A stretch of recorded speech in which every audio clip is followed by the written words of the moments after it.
যি কৃষি সজাগতা অনুষ্ঠান অনুষ্ঠিত কৰিছে তাৰ বাবে প্ৰথমতে মই বীৰেন দত্ত ডাঙৰীয়া, অজিত বৰবৰা ডাঙৰীয়া আৰু দেৱকান্ত ফুকন ডাঙৰীয়াক মই মোৰ ফালৰ পৰা নমস্কাৰ জনাইছোঁ। আজি এই বিদ্যালয়ৰ উপস্থিত প্ৰধান শিক্ষক মহোদয়, উপস্থিত শিক্ষক শিক্ষয়িত্ৰীসকল আৰু আটাইতকৈ মোৰ মৰমৰ ছাত্ৰ ছাত্ৰীসকল, তোমালোকক দেৱকান্ত বৰুৱা ছাৰে যিবিলাক কথা ক'লে মানে এটা দম দিয়া গতে দিছে, হয় নাই? কিন্তু মোৰ সেই দমটো ভয় লাগি গৈছে। ছাৰে যে একচুৱেলি সঁচা কথা কৈছে, নিজৰ ভয় এটা আহি গৈছে, হয় নাই? গতিকে তোমালোকে এনেকৈ তোমালোকক চাগে ঘৰত কোনোবাই দম দি কথা কয়নে বাৰু? নকয়, আৰু নোকোৱাৰ কাৰণে তোমালোকে বেয়া হৈ গৈছে। ছাৰৰ কথাবিলাক একদম পূৰা এটা গহীন গম্ভীৰ, দেখিছা নাই? যিবিলাক কথা ক'লে সঁচাকৈ প্ৰত্যেকে জানিবলগীয়া কথা। আৰু তোমালোকৰ স্কুলত যদি কোনোবাই ছাৰ বাইদেৱে দম দিয়ে চাগে গৈ পেলাই ঘৰত লগাই দিয়াগে, তাৰপৰা আহি পেলাই স্কুলত আহি পেলাই চাগে তোমালোকৰ ইয়াত দনহাই কাজিয়া কৰিবলৈ আহে, হয় নাই? সেইবিলাক তোমালোকে নল'বা দেই। এতিয়া মই তোমালোকক মাত্ৰ গ্ৰন্থ অধ্যয়ন আৰু প্ৰকৃতিৰ লগত যি সম্পৰ্ক সেই বিষয়ে ক'ম, বিশেষকৈ বেছি দেৰি নকওঁ, দুটামান কথা ক'ম। বাবৰে কি কৈছিল গম পোৱানে? কিতাপ নপঢ়িলে, কিতাপ নপঢ়া মানুহ বহুত মূল্য। যি কিতাপ নপঢ়ে তাক পশুৰ লগত, সেই তেতিয়াৰ দিনত বাবৰে কৈ থৈ গৈছিল। আৰু এতিয়া যদি আমি প্ৰজন্মলৈ যাওঁ, সেই তেতিয়াৰ পৰা এতিয়া যদি আমি কওঁ, সৌ সিদিনা আমাৰ মাজৰ পৰা জুবিন গাৰ্গ নোহোৱা হৈ গৈছে। জুবিন গাৰ্গে কি কৈ থৈ গৈছে গম পোৱা নে? যে গামোচাৰে যি কিতাপ নপঢ়ে তাক মানে গামোচা পিন্ধিলে নহ'ব, কিতাপ পঢ়িব লাগিব। গামোচা পিন্ধা যি মানে কিতাপ নপঢ়ে তাক গামোচা ৰক্ষা কৰিব নোৱাৰে। তেনেকৈ বৰ ধুনীয়াকৈ কৈ থৈ গৈছে। তোমালোকে হয়তো এতিয়া জুবিন প্ৰজন্মৰ ব্যক্তি, গতিকে যি কি নহওক, আমি যি প্ৰজন্মই নহওক নলওঁ, আমি সেই অতীজৰ ৰজা মহাৰাজাকে আদি কৰি যিসকল ব্যক্তি আছে সেই সকলোকে আমি শ্ৰদ্ধা কৰিব লাগিব। তেখেতসকলৰ ভালবিলাক আমি ল'ব লাগিব, তেতিয়াহে আমি সমাজ আগুৱাই লৈ যাব পাৰিম। আজি এই যি সজাগতা কাৰ্যসূচী কৰিছে, এইটো কেলৈ কৰিবলগীয়া হৈছে? তোমালোকৰ প্ৰত্যেক ঘৰতে এটা টাব আছে নাই? টাব আছেনে? ফুল ৰোৱা নাই? ফুলত তোমালোকে খুব যত্ন লোৱা, হয়নে? সেই ফুলৰ বদলি যদি তোমালোকে এটা টাবত এটা জলকীয়া পুলি, এটা বেঙেনা পুলি, এটা যদি তোমালোকে ধনিয়া এনেকৈ ৰোৱা, তেতিয়া তোমালোক নিজে স্বাৱলম্বী হ'বলৈ নিশিকিবানে? শিকিবা নাই? গতিকে মই তোমালোকক এটা অনুৰোধ কৰিছোঁ, তোমালোকে যেনেকৈ ফুল ভাল পোৱা, ফুল ৰুবলৈ কৈছোঁ, কিন্তু তোমালোকে প্ৰত্যেকেই ঘৰত টাবত বা সৰু সৰু জেগা যদি আছে, সেই ঠাইবিলাকত অন্ততঃ নিজৰ ঘৰৰ প্ৰয়োজনীয় বস্তুকেইটা তোমালোকে ৰুই ল'বা। ৰুবানে? ৰুবা দেই। এটা জলকীয়া পুলি, এটা বেঙেনা পুলি, এটা বিলাহী পুলি প্ৰত্যেকে টাবত ৰুবা। চাবা সেইকেইটাৰ পৰা তোমালোকৰ এদিন অকণমান হ'লেও উপকৃত হ'বা, হয়নে? গতিকে মই সকলোকে মোৰ ফালৰ পৰা ধন্যবাদ জ্ঞাপন কৰিছোঁ। আৰু মই বিশেষকৈ এই বিদ্যালয়লৈ মই দ্বিতীয়বাৰৰ বাবে আহিছোঁ, আগতো আহিছিলোঁ। তোমালোকৰ স্কুলৰ যি ফলাফল হয় সেয়াও আমি ভাল পাইছোঁ, কাৰণ ধ্ৰুৱজ্যোতি ছাৰৰ যি বাধান্যতা, যি চেষ্টা কৰি আছে, ভালকৈ কৰি আছে। তোমালোকৰ বিদ্যালয়ত সেই অভিজিত গোস্বামী আছে, মোৰ লগৰ পৰাগ শইকীয়া আছে। এইবিলাক সকলোৱে এটা বিশেষভাৱে নিজৰ নিজৰ দিশত বেলেগ বেলেগ ধৰণে কাম কৰি আছে। মই সকলোকে চিনি নাপাওঁ, নামবিলাক মই পাহৰি গৈছোঁ। ইয়াতে ববী দত্ত বুলি এগৰাকী আছিলে নেকি? হয়, ববী দত্ত বাইদেউ আছে, তেখেতে কবিতা সাহিত্যৰ লগত জড়িত।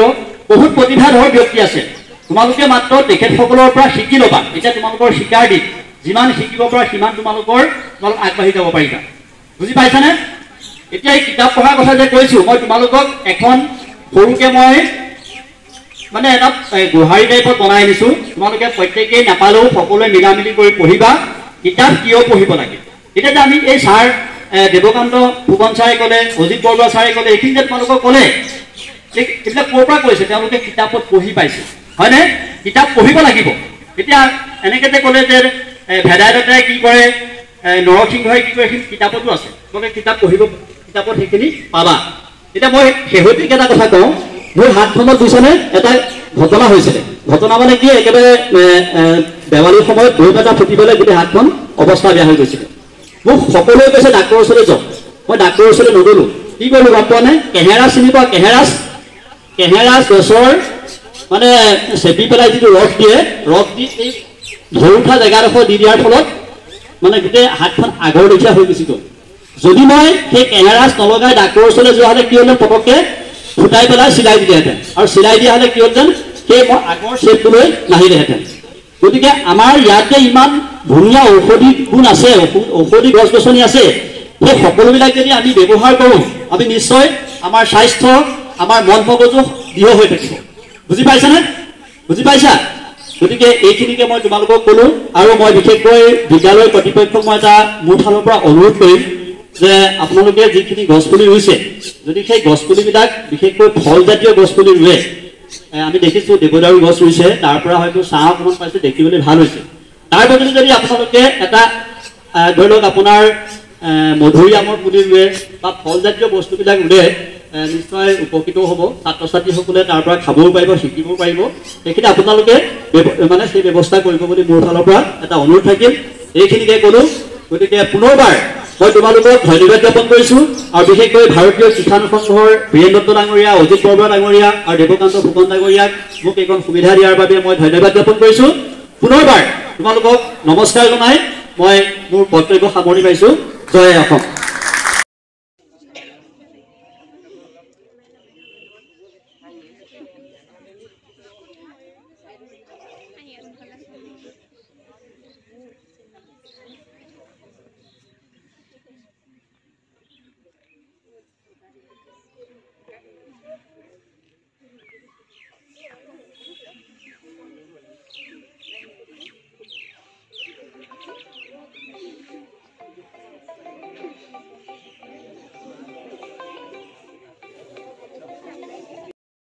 সামৰণি মাৰিছোঁ জয় অসম ধন্যবাদ